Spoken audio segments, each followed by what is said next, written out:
इस खबरनामे के पेश करदा है Al Aiman tours and travels, SYJ complex, Pathergatti, Hyderabad. खुशामदीद मोअज़्ज़िज़ नाज़रीन, मैं आपकी मेज़बान नूरीन शेख और आप देख रहे हैं HSN news. Mister top model India season 6 बतारीख 23 सितंबर को मुनक़्क़िद किया गया था बामुकाम फॉर्च्यून सेलेक्ट ग्लोबल गोरेगांव। इस कंपटीशन के विनर सोमनाथ गोस्वामी, जिन्होंने इंटरनेशनल पेजेंट पर इंडिया को रिप्रेजेंट किए थे, इन्हें मिस्टर बीच बॉडी और मिस्टर फोटोजेनिक के लिए सेलेक्ट किया गया। विनर सोमनाथ गोस्वामी ने मीडिया से खिताब करते हुए कहा कि वो 6 साल कबल नौकरी के लिए हैदराबाद आए थे और इन्हें हाल ही में तेलंगाना को रिप्रेजेंट करने का मौका मिला। इसमें जीतने पर इन्होंने मसरत का इजहार किया। सोमनाथ गोस्वामी जमशेदपुर के रहने वाले हैं। इसी ज़िमन में आज बतारीख 1 अक्टूबर को हमारे HSN news and entertainment channel के रिपोर्टर मोहम्मद इलियास ने mister top model India season 6 के विनर सोमनाथ गोस्वामी से खुसूसी बातचीत की। पेश है HSN न्यूज़ नेटवर्क से ये खुसूसी रिपोर्ट।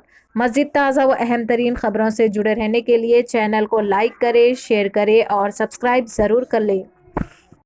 पहले तो हैदराबाद की जनता को, तेलंगाना की जनता को सलाम, नमस्ते। मेरा नाम सोमनाथ गोस्वामी है और मैं 6 साल पहले हैदराबाद आया था नौकरी करने, और हाल ही में मुझे तेलंगाना को रिप्रेजेंट करने का अवसर प्राप्त हुआ, जो दिल्ली में एक कंपटीशन ऑर्गेनाइज हुआ था मिस्टर टॉप मॉडल इंडिया, और वहाँ पे मुझे विजेता घोषित किया गया और तेलंगाना का नाम मैं वहाँ पे ऊंचा कर पाया। तो इस बात का बहुत गर्व है, मुझे बहुत खुशी है कि मैं वहाँ पे इस स्टेट से निकल कर बाहर आ पाया। तो मुझे इस चीज़ की बहुत खुशी है और आज आप सब मीडिया वालों का मैं तहे दिल से शुक्रिया अदा करता हूँ कि मुझे आपके माध्यम से मैं जनता तक बात अपनी पहुँचा पा रहा हूँ। तो बहुत बहुत शुक्रिया आप लोगों का यहाँ आने के लिए। सर, आप इस फील्ड में कब आए? जी, इस फील्ड में ऐसा मेरा कोई आने का प्लान नहीं था, क्योंकि मुझे खुद पर उतना भरोसा नहीं था। टू बी ऑनेस्ट, मुझे ऐसा कुछ कॉन्फिडेंस नहीं था खुद पर। बट कुछ 4-4.5 साल पहले हमारे दोस्त हैं यहाँ पे, जो हमारे ट्रेनर साहब हैं, उन्होंने जिम में मुझे देखा, मेरी मेहनत देखी, तो उन्होंने कहा था आप मॉडलिंग में ट्राई कर सकते हो। और लकीली, जैसे हम कहते हैं कि चीज़ें एक के बाद एक कड़ी जुड़ती गई। मुझे मॉडलिंग का एक कंपटीशन मिला 2018 में नवंबर में, जो कि मेरे लाइफ का फर्स्ट कंपटीशन था। ये कहाँ पर हुआ था? ये भी दिल्ली में ही हुआ था सर, ये भी मिस्टर इंडिया ही था। वहाँ पे मैं अनफॉर्चुनेटली कहें या फॉर्चुनेटली कहें, टॉप 10 तक ही पहुँच पाया। और वहाँ पे मुझे मिस्टर आंध्र प्रदेश का खिताब भी मिला था पहले ही कंपटीशन में। तो वहाँ से आई थिंक मुझे खुद पर और कॉन्फिडेंस आना स्टार्ट हुआ। और उसके बाद भी मैं तैयारी कर रहा था, मगर जैसे कि हम जानते हैं कोविड की वजह से 2 साल हम सबकी ज़िंदगियाँ रुक गई, मेरी भी रुकी थी, बट मेरी तैयारी नहीं रुकी थी कभी भी। हमेशा तैयारी मेरी हमेशा जारी थी। 2022 में कुछ 3-4 महीने पहले एक और कॉम्पिटिशन में गया, जो देहरादून में हुआ था। वहाँ पे भी फॉर्चुनेटली कहे अनफॉर्चुनेटली कहे, मैं 3rd रनर अप ही बन पाया वहाँ पे। मगर मेरा हमेशा से, मैंने लोगों के लिए एक वीडियो भी बनाया था कि मैं रुकने तो वाला नहीं हूँ, मैं फिर से ट्राई करने वाला हूँ, क्योंकि आइदर जीतूँगा आइदर कोशिश करता रहूँगा, हार तो नहीं मानने वाला था मैं। और खुशकिस्मती कहिए या मेरी मेहनत कहें या लोगों की दुआ है जो मेरे साथ है, फाइनली मैं यहाँ पे जीत पाया मिस्टर टॉप मॉडल इंडिया। और बहुत जल्द ही इस किताब को मैं बाहर इंटरनेशनली भी रिप्रेजेंट करूँगा, जहाँ पे मैं इंडिया को भी रिप्रेजेंट करने वाला हूँ। तो इस बात का बहुत एक्साइटमेंट है मुझे, क्योंकि वो एक अलग ही मज़ा है जब झंडा फहराने का मौका मिलेगा। कितनी तैयारियां चल रही हैं आपकी? जी, उसकी तैयारी ऑलरेडी, मैं सैटरडे को वापस आया था दिल्ली से। सैटरडे संडे मैंने रेस्ट लिया, इंडिया साउथ अफ्रीका का T20 देखा, क्योंकि क्रिकेट का भी शौक़ है। मंडे से मैं वापस उसकी तैयारियों में जुट गया, क्योंकि अब हमारा वर्कआउट प्लान अलग है, हमारे ट्रेनर डाइट अब मेरा अलग करने वाले हैं, ताकि क्योंकि बाहर फिटनेस का कॉन्टेस्ट जो है वो और एक्सट्रीम लेवल पे होता है। तो मेरी तैयारी उसके लिए भी है। क्वेश्चन आंसर्स राउंड जो वहाँ पे जिसमें मैं जज किया जाता है, बॉडी लैंग्वेज हो गया, पॉस्चर हो गया, बहुत सारी चीज़ें वहाँ पे परखी जाती है। सर, एक सवाल। जी न्यू जनरेशन के लिए आपके लिए क्या मैसेज है? जी ज़रूर। न्यू जनरेशन के लिए मेरा यही मैसेज रहेगा कि पहला तो अपनी लाइफस्टाइल सुधारें।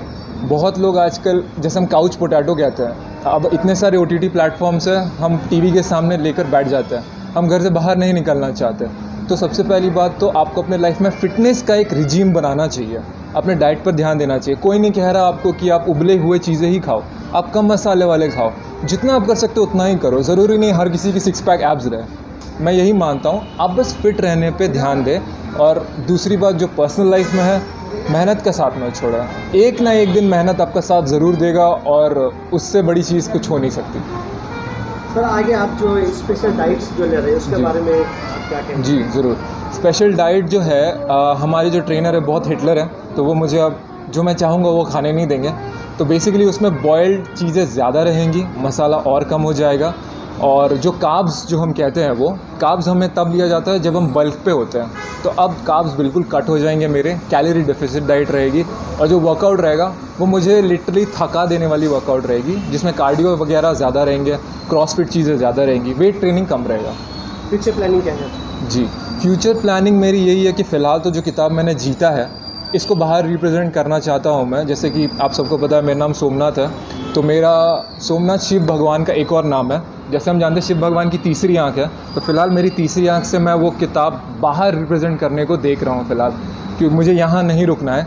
रुकना तो नहीं है मुझे, मैं गिर सकता हूँ, मैं हार सकता हूँ, हार मान नहीं सकता। तो डेफ़िनेटली बाहर जाके अपने कंट्री को प्राउड फील कराना है और वो झंडा लेकर वापस आना और वहाँ जाके ज़ोर से कहना सोमनाथ गोस्वामी इंडिया। वर्कआउट कितने आवर्स करते हैं? जी, वर्कआउट 1-1.5 आवर्स तक चलता है। अगर जिम खाली रहता है और मेरे कोई दोस्त नहीं रहता है, दोस्त रहने से हम बात ज़्यादा करते हैं, तो वो 1 आवर में वर्कआउट ख़त्म हो जाता है। अगर कभी दोस्त रहा, किसी के साथ हम ट्रेनिंग कर रहे हैं, तो हम वेट करते हैं, तो मेबी 1.5 आवर्स 2 आवर्स हमारा वर्कआउट चलता है। आपको इस फील्ड में आने की वजह क्या? जी, मैं हालांकि स्पोर्ट्स भी है, आप जी, स्पोर्ट्स जी। में भी जॉइन कर सकते जी, हैं, जी, बॉडी जी। बिल्डिंग में भी जा सकते हैं। जी, जी, आप जी। मॉडलिंग चूज़ क्यों किया? जी, जैसे कि आपने मेंशन किया स्पोर्ट्स में, तो मैंने अपने एकेडमी, मेरे होम टाउन के लिए झारखंड क्रिकेट एकेडमी के लिए भी क्रिकेट खेला हुआ है, क्लब क्रिकेट खेला है। उसके बाद कॉलेज यूनिवर्सिटीज़ में भी क्रिकेट खेला है मैंने, ऑफिस के लिए भी खेलता था। बट कहीं ना कहीं हम कहते हैं कि हमारा जो किस्मत है वो कुछ और लिखता है और हम कुछ और सोचते हैं, तो वो जो लिखता है वही होता है। तो बॉडी बिल्डिंग के भी एक शो में मैं गया था, बट वहाँ पे मैंने देखा कि वो एग्जैक्टली वो चीज़ नहीं है जो मैं करना चाहता हूँ। वो भी एक चीज़ है, वो भी एक चीज़ है, वही एक चीज़ नहीं है। तो मॉडलिंग में बहुत सारे आपके लिए चीज़ें खुल जाती हैं, जैसे कि अब आप एक्ट कर सकते हो, आप चीज़ें एंडोर्स कर सकते हो। एक्टर भी फिटनेस ब्रांड्स एंडोर्स कर सकता है, बॉडी बिल्डर भी कर सकता है। तो मुझे ऐसा लगा कि मैं और भी बहुत सारी चीज़ें करना चाहता हूँ, मैं खुद को रिस्ट्रिक्ट नहीं करना चाहता। हालांकि मैं रिस्पेक्ट सारे स्पोर्ट्स को करता हूँ, क्योंकि एक बॉडी बिल्डर बनना मामूली बात नहीं होती है। मैंने देखा है, मेरे खुद के दोस्त भी हैं जो अब बॉडी बिल्डिंग में प्रॉपर्ली घुस रहे हैं, उनकी लाइफ में एक अलग ही स्ट्रगल रहता है। It's a different kind of a life and maybe it's too difficult for me, but I respect that. और फिलहाल मैं ये फिटनेस वाली जर्नी कंटिन्यू करना चाहता हूँ। सर, एक्चुअली आप प्रॉपर कहाँ के और तेलंगाना की आवाम आपको कितना सपोर्ट कर रही है? जी, proper born and brought up मैं झारखंड जमशेदपुर का हूँ और मेरी स्कूलिंग वहीं से हुई है। और जैसे कि मैंने कहा, हैदराबाद आना मेरा 6 साल पहले हुआ था नौकरी के सिलसिले में, और अभी भी मैं यहीं हूँ। और तेलंगाना की आवाम को मैं ये कहना चाहूँगा कि जिस तरीके से मुझे यहाँ पे सराहा गया है, मुझे प्यार दिया गया है, जो इज़्ज़त दी गई है, मेरे शब्द कम पड़ेंगे अगर मैं थैंक्स बताने की कोशिश करूँ आपको। मैं कोशिश यही करता हूँ कि थैंक्स की बजाय मैं वही थैंक्स को मेहनत में इस्तेमाल करूँ, और बाहर जाऊँ तो लोग एक नाम से पहचाने कि ये लड़का हमारा तेलंगाना से है, ये हमारे तेलंगाना को रिप्रेजेंट कर रहा है। तो मतलब it has been unconditional love, जैसे बोलते हैं ना, अनकंडीशनल लव मिला है मुझे तेलंगाना से। और इतना मज़ा आया मुझे यहाँ पे, मतलब एकदम मियाँ भाई बना दिया मुझे यहाँ पे लोगों ने, बिल्कुल मियाँ भाई की तरह ट्रीट करते हैं। और यहाँ पे सबसे अच्छी बात यही रही है कि मेरे को कभी बाहर वाला ऐसी फीलिंग नहीं है कि मैं बाहर से आया हूँ, कभी ऐसा फील नहीं हुआ। चाहे मेरे दोस्त कहिए, मेरे साथ काम करने वाले कहिए, चाहे फैशन इंडस्ट्री वाले कहिए, उन्होंने तो मुझे बहुत इज़्ज़त दी है मुझे शोज़ में। आप यहाँ ये मुकाम तक पहुँचे हैं जी, आपको किस चीज़ का फेस करना पड़ा प्रॉब्लम्स को? जी, इस मुकाम तक पहुंचने में आई थिंक सबसे पहला जो दिक्कत था वो था खुद पे भरोसा दिखाना। क्योंकि कुछ साल पहले जो पर्सनालिटी थी, आई डोंट थिंक मतलब वो पर्सनालिटी लेके मैं आगे बढ़ पाता। और इस फील्ड की जो सबसे बड़ी बात है, यू आर अ फेस, आपके चेहरे पे, आपके पर्सनालिटी पे कोई क्यों भरोसा दिखाए, कोई ब्रांड क्यों भरोसा दिखाए, कोई शो वाला क्यों भरोसा दिखाए। आपको प्रेजेंटेबल बनना पड़ता है। मैं ये नहीं कह रहा कि आपकी स्किन टोन डल है, आपको गोरा होना है, ये बिल्कुल गलत बात है, ऐसा कुछ नहीं है। आपको अपनी स्किन को रेडिएंट बनाना पड़ता है। रेडिएंट बनना और गोरा बनना दोनों बहुत डिफरेंट है। मैंने हमेशा यही प्रमोट करा है, हमेशा यही कहा है, आप मोटे हो पतले हो इससे कोई फ़र्क नहीं पड़ता, आपको फ़िट रहना चाहिए, आपकी रूटीन फ़िट होनी चाहिए, आपका एक स्किन रूटीन होना चाहिए, हेयर रूटीन होना चाहिए। ज़रूरी नहीं है गोरा क्रीम लगा के गोरा नहीं होना है, हमें फ्रेश दिखना है, हमें रेडिएंट दिखना है। जितना रेडिएंट आप, जितना फ्रेश आप दिखोगे, उतना लोग आपको पसंद ज़्यादा करेंगे। तो मेरा हमेशा से यही मैसेज रहा है। सर, आप जो बोले, जी, आप यहाँ पर जॉब के लिए आए थे, जी, तो फिर ये फील्ड में आप जाने का क्या वजह है? जी, क्योंकि ये फ़ील्ड देखिए, ऐसा तो नहीं कहूँगा कि बचपन से मेरा सपना था मैं एक्टर बनना चाहता हूँ, बचपन से मेरा सपना था, ऐसा नहीं था। बचपन से मेरा एक ही सपना था, धोनी के बाद अगर कोई बने इंडिया का कैप्टन तो वो मैं बनना चाहता था। मुझे क्रिकेट इतना पसंद था, बट वो कहीं न कहीं साथ छूटा तो नहीं कहूँगा मैं, क्योंकि आज भी अगर इंडिया का मैच होता है तो मैं टीवी के सामने ही होता हूँ, कोई भी हालात में। मगर कई बारी डेस्टिनी के कुछ अलग प्लान्स थे मेरे लिए।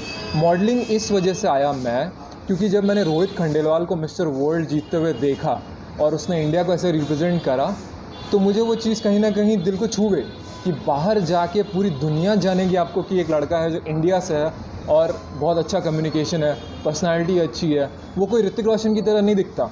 मैं खुद को बहुत एवरेज लुकिंग लड़का मानता हूँ, मैं भी मानता हूँ मैं ऋतिक रोशन नहीं हूँ दिखने में, बट जिस तरीके से मैं खुद को ग्रूम करके आगे आया हूँ, जिस तरीके से मैं खुद को कैरी करता हूँ, जिस तरीके से मैं लोगों से कम्युनिकेट करता हूँ, आई थिंक मैं चाहता हूँ लोग उसको सराहें। तो मेरा मेन रीज़न यही था मॉडलिंग में आने का, क्योंकि बहुत सालों तक लोगों ने मेरी बात सुनी नहीं। अब मेरी मेहनत रंग ला रही है कि लोग मुझे सुन भी नहीं रहे हैं, मुझे फॉलो भी कर रहे हैं, मेरी रिजीम, मेरा रूटीन, बहुत सारी चीज़ें फॉलो कर रहे हैं। तो मेरा यही रीज़न था। डाइट में आप क्या ले रहे थे? जी, मेरे जो डाइट का जो प्लान है, जो हमारे ट्रेनर डिसाइड करके देते हैं, उसमें मैक्रोस एक चीज़ होती है, वो मुझे पर डे का हिट करना ज़रूरी होता है, वरना फिर बॉडी फटीग हिट कर जाती है। तो बॉडी को वो मैक्रोस देना बहुत ज़रूरी है। ऐसा ज़रूरी नहीं है कि सिर्फ उबले हुए ही खाना है, आपको रिस्ट्रिक्ट करके खाना है। आपको चेक करना है कि आप पूरे दिन में कितना मसाला खाना खा रहे हो, कितना बाहर का खाना। जंक फूड्स तो I don't touch junk foods. जब चीट डे होता है उसी दिन मैं थोड़ा बहुत जंक फूड खाता हूँ, और जो वर्कआउट रूटीन रहती है वो थोड़ी लंबी रहती है, ताकि बॉडी ज़्यादा एग्जॉस्ट हो सके, स्वेट ज़्यादा निकले, तभी आप रिप्ड ज़्यादा दिख सकते हो। ये जो आप डाइट चार्ट अभी बताएं, जी ये डाइटिशियन से लिए हैं या आपको अप्रोच आप? जी, तो जैसे कि मैंने कहा, जो हमारे दोस्त हैं जिन्होंने 5.5 साल पहले मुझे मेरे ऑफिस के जिम में देख के कहा था, अब वो मेरे बहुत जिगरी दोस्त हैं, वो भी हैदराबाद से ही हैं और यहाँ के लोकल है। तो वही मेरा डाइट प्लान देखते हैं, वही मेरा वर्कआउट रूटीन देते हैं। 4-4 वीक हम उसको बदलते रहते हैं, क्योंकि 4 वीक के बाद बॉडी को आदत हो जाती है कि हमें यही खाना आने वाला, हम यही ट्रेन करने वाले। हर 4 वीक को वो चीज़ को बदलते रहते हैं। हम इसको इंग्लिश में कहते हैं शॉक द मसल। मसल को कभी इस चीज़ की आदत नहीं लगनी चाहिए कि मुझे क्या आने वाला है।